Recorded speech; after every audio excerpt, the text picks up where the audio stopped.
السلام عليكم ورحمة الله وبركاته. ازيكم حبايبي، عاملين ايه؟ النهاردة هنعمل بقى صينية بطاطس كده جميلة. أكلة سريعة كده وخفيفة بصراحة. بصوا، دي كانت وصفة اليوم بتاعتنا. عملنا صينية بطاطس جميلة قوي ورز بشعرية زي ما انتم شايفين كده. بصوا حاجة كده بسم الله ما شاء الله جميلة قوي. هقول لكم بقى عملناها ازاي. طبعا بقى ما تنسونيش بقى في اللايك الحلو بتاعكم، واللي ما اشتركتش في القناه تخش تشترك وتدوس على كلمه الكل عشان يوصل لها كل جديد. شايفين البطاطس؟ بصوا مستويه بقى وايه، حاجه كده سكر. طبعا هقول لكم بقى انا بعملها ازاي، واقول لكم الخطوات واحده واحده وعايزه لايكات كتير كده ودعوه حلوه كده منكم. ماشي. انا كان عندي على فكره اللحمه مسلوقه، وكنت طلعت ساعتها على فكرة لوبيا، وكنت هعمل لوبيا بس ايه، رجعت في كلامي وقلت لا اعمل ايه، بطاطس. بصوا بقى هنا ايه معانا. هنا اللحمة مسلوقة. هنا بقى مقطعة بصلتين كبار شرايح كده زي ما انتم شايفين، نزلت بيهم كده. وهنجيب بقى ايه، الفلفل الاسود. بصوا زي ما انتم شايفين هنحط فلفل اسود وملح، وهنحط شوية بهارات، اللي هي السبع بهارات دي يا جماعة، بتديها طعم جميل جدا بصراحة. وبصل بودرة وتوم بودرة برضو بيبقى بيخلي البطاطس حلوة قوي.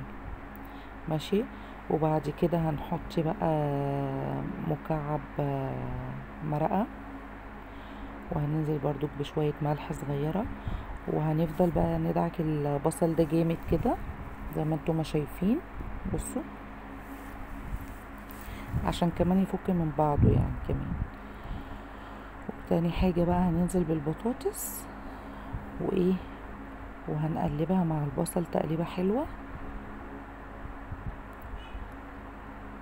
شايفين يعني حاجة كده بسم الله ما شاء الله جميلة قوي. وهننزل بقى ايه يعني بشوية طماطم، بس انا مش مكترة على فكرة الطماطم يا جماعة. اللي بيحب يكترها عادي يكترها، اللي ما بيحبش يكترها عادي يعني براحته. وهننزل بقى بشرايح اللحمة نحطها كده من فوق الوش، وهنحط ايه، حتة سمنة بلدي كده من فوق الوش، يعني مش كتير يعني صغيرة. وهخليها بقى من فوق على البوتاجاز يا دوبك ان هي يعني تغلي غلوة. وبعد كده ايه هندخلها ايه الفرن. بصوا بقى هنا ايه، هنعمل الرز. بنزل بحتة سمنة، وهنحط برضو شوية زيت.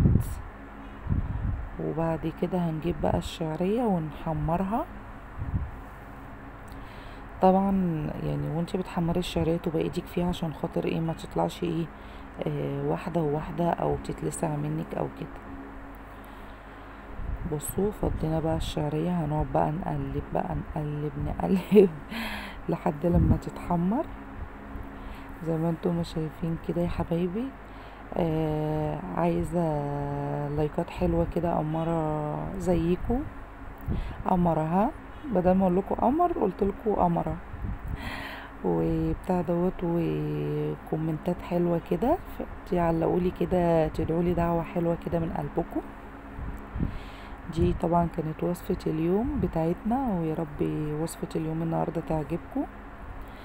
بصوا زي ما انتم شايفين طبعا يعني ايه انا بقلبها. بصوا شايفين خدت لون واحد، يعني شايفين يعني ولا محروقة ولا اي حاجة زي ما انتم شايفين كده. طبعا نزلنا بقى بالرز، هنقعد بقى نقلبه ايه، يعني نشوحه مع الشعرية كده شوية، وهنحط بقى شوية الملح على الرز، وهنشوح بقى الرز شوية كده على النار.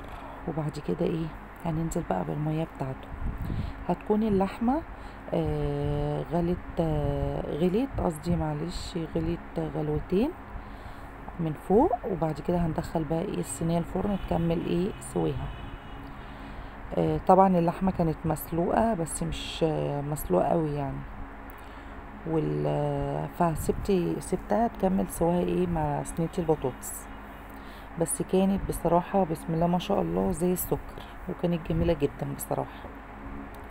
والرز يا جماعة انا ما بسخنش مية عشان تبقوا عارفين، انا بحط المية من الحنفية عادي بس. بصوا خلاص كده حطينا المية وهنسيبه بقى يتشرب. بصوا انا هنا بقى بدوق الحياء بتاعه واشوف ملحه مظبوط ولا لا. وهنا بقى طبعا صينيه البطاطس غليت زي ما انتم شايفين، هندخلها بقى الفرن. ودي كانت وصفه اليوم بتاعتنا. بصوا هنا الرز يتشرب وهنوطي عليه بقى خالص. ويا رب وصفتي تعجبكم، ما تنسونيش في لايك كده، قمر قمر زيكم. وعايزه تعليق حلو كده منكم. والسلام عليكم ورحمه الله وبركاته.